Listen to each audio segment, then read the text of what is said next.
Hello everyone. Our today's topic is lesson number 4 of class 6 NCERT, Getting to Know Plants.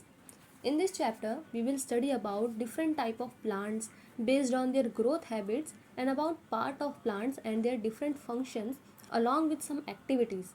And then we will revise the whole session through a quick summary of important points covered here and a short quiz in the last to make sure you remember each point properly. So let us begin. Whenever you go outside and observe all the plants around, do you see that some plants are small, some are very big, while some are just patches of green on the soil? The answer is yes. We do see a lots of plant. Some have green leaves while some have reddish one, some have huge red flowers, some have tiny blue ones. We do see a variety of the plants existing all around us near our home, in the garden and school ground. Let us get to know the different part of a plant. This will help us understand the differences between plants of different kind. So basically, plant is divided into two parts. One is above the ground, that is the shoot system, which holds flower, fruit, stem and leaves. And the another one is root system, which lies below the ground or under the ground. It is known as the root system. And there are two type of root. One which you can see in this figure is known as the tap root, and another one is known as the fibrous root. In the tap root, you can see a primary root and secondary root arising from that primary one.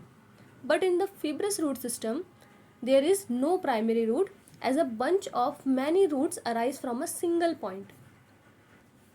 Now, based on this character, mostly plants can be classified into 5 categories like climbers, creepers, herb, shrubs and trees.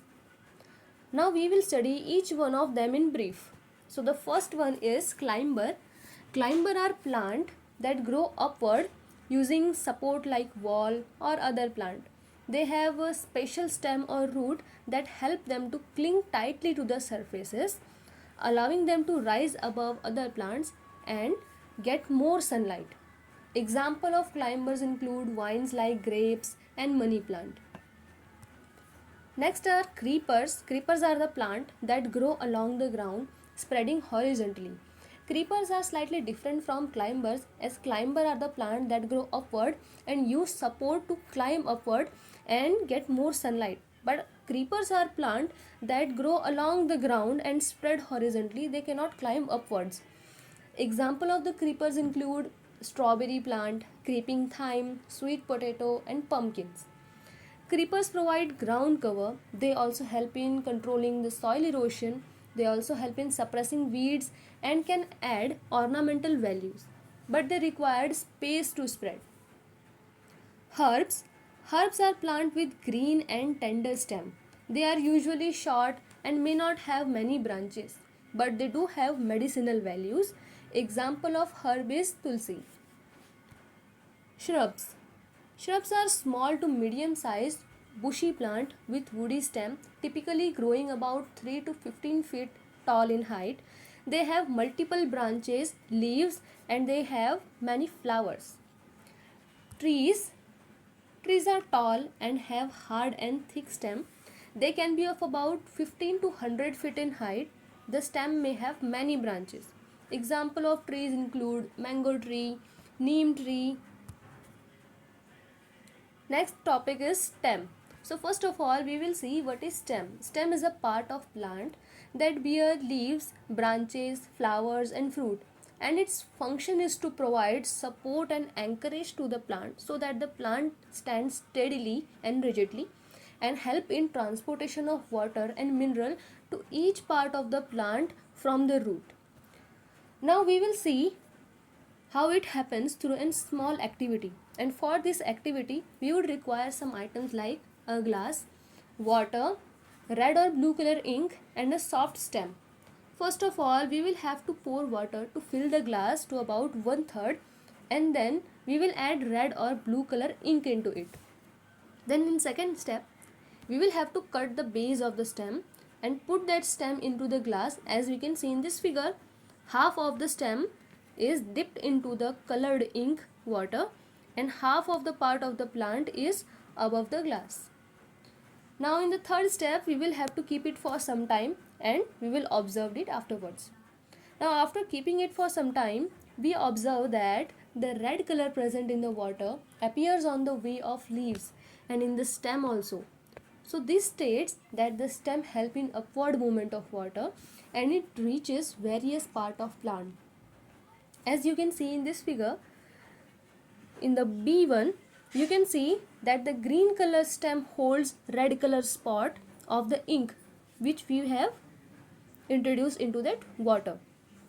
So it states that the stem helps in movement of water to various part of the plant, and even you can see that red color into the veins of leaf.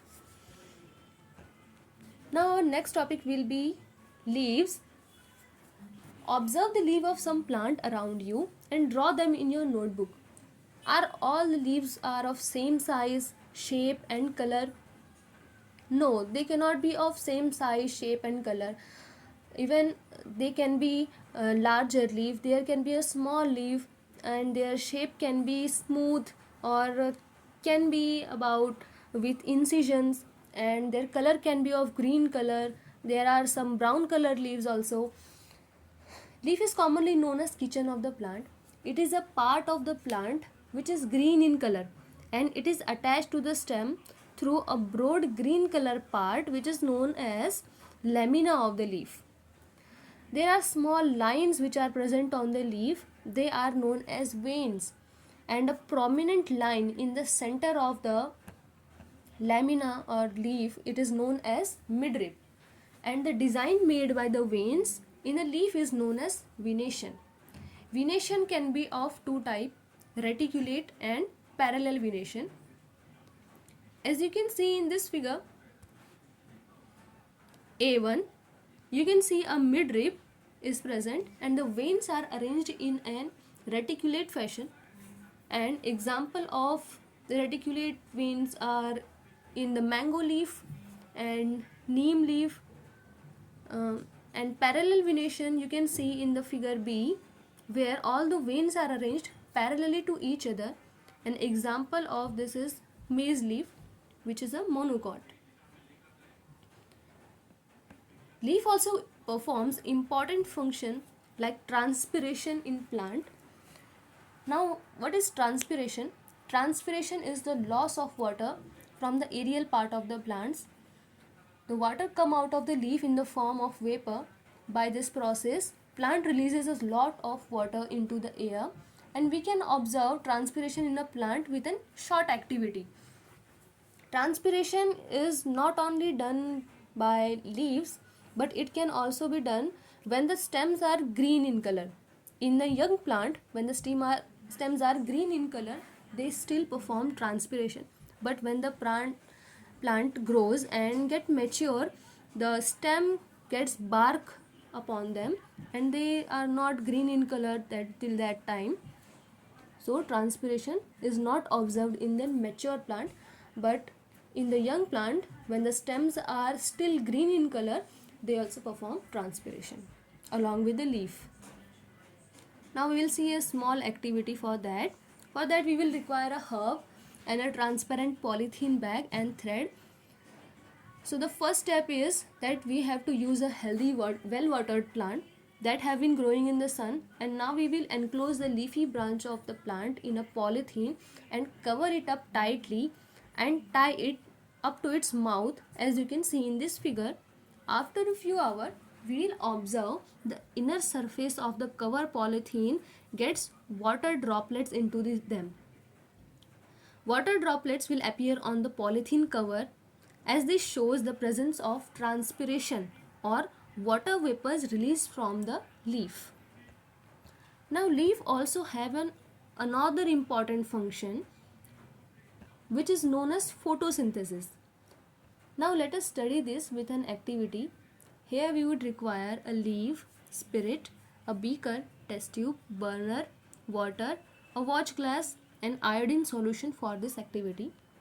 Take a leaf in test tube and then pour some spirit to completely immerse the leaf. Now place the test tube in a half filled beaker with the water. Heat the beaker till all the green color from the leaf comes out into the spirit in test tube. Take out the leaf carefully and wash it with water. Place it on a watch glass and pour some iodine solution over it. Now what do you observe? We know that the slice of potato also shows the presence of starch. Potato get the starch from leaves and store it. Leaves prepare their own food in the presence of sunlight and a green color substance present in them. So where does the potato get the starch? When the leaf of potato plants gets sunlight and makes its own food with the help of chlorophyll, water, carbon dioxide and sunlight, that food is formed in the form of glucose. And to store it, there are they can store their food into their stem. So potato are stem actually, and the food which is made by the leaves in the form of glucose gets stored in the stem in the form of starch. For this, they also use water and carbon dioxide, and this process is called photosynthesis. And we can test the presence of starch inside the potato by using iodine, and iodine will give their blue color. It shows the presence of starch or stored food which is made by the leaf itself. Photosynthesis, leaves prepare their own food in the presence of sunlight and green color substance, and that green color substance is known as chlorophyll. They also require water and carbon dioxide. And in this process, oxygen is given out, and the food prepared by the leaf will ultimately get stored in the different part of the plant, as we have seen in potato. The food made by the leaves is stored into the stem, that is, potato is a stem, and it is formed or stored in the form of starch. We have seen that the stem supplies leaf with water, and the leaf uses the water to make food. The leaf also lose water through transpiration. How do the stem and leaf gets water? This is the next question. That is where the roots come in. So this is all for now. We will see the next part of this lecture, where we will study more about root, flowers and other important part of the plant along with their function. Now let's summarize this whole session and get to understand important points which we have studied in this lecture. So the first point is, plants are usually grouped into herb, shrubs and trees based on their height, nature, stem and branches. The stem bears leaves, flowers and fruit. Leaf usually have a petiole and lamina. The pattern of veins on the leaf is called venation, and it can be reticulate or parallel venation. Leaves give out water vapor through the process of transpiration. Transpiration is basically the loss of water from the aerial part of the plant. Green leaf make their food by the process of photosynthesis using carbon dioxide and water in presence of sunlight. Now we will test whatever we have studied through a quick quiz. So the very first question for us is, what is the function of stem? Yes, the function of stem is to help the plant stand rigidly. It is to support the plant, it is for encouraging the plant, or to help in transportation of water and mineral from the roots toward the other part of the plant like fruit and flower and leaves. These are the two functions of stem. Second question is, name the part of plant which produces food and name that process. The part of the plant which produces food, it is known as leaf, and obviously the name of process is photosynthesis.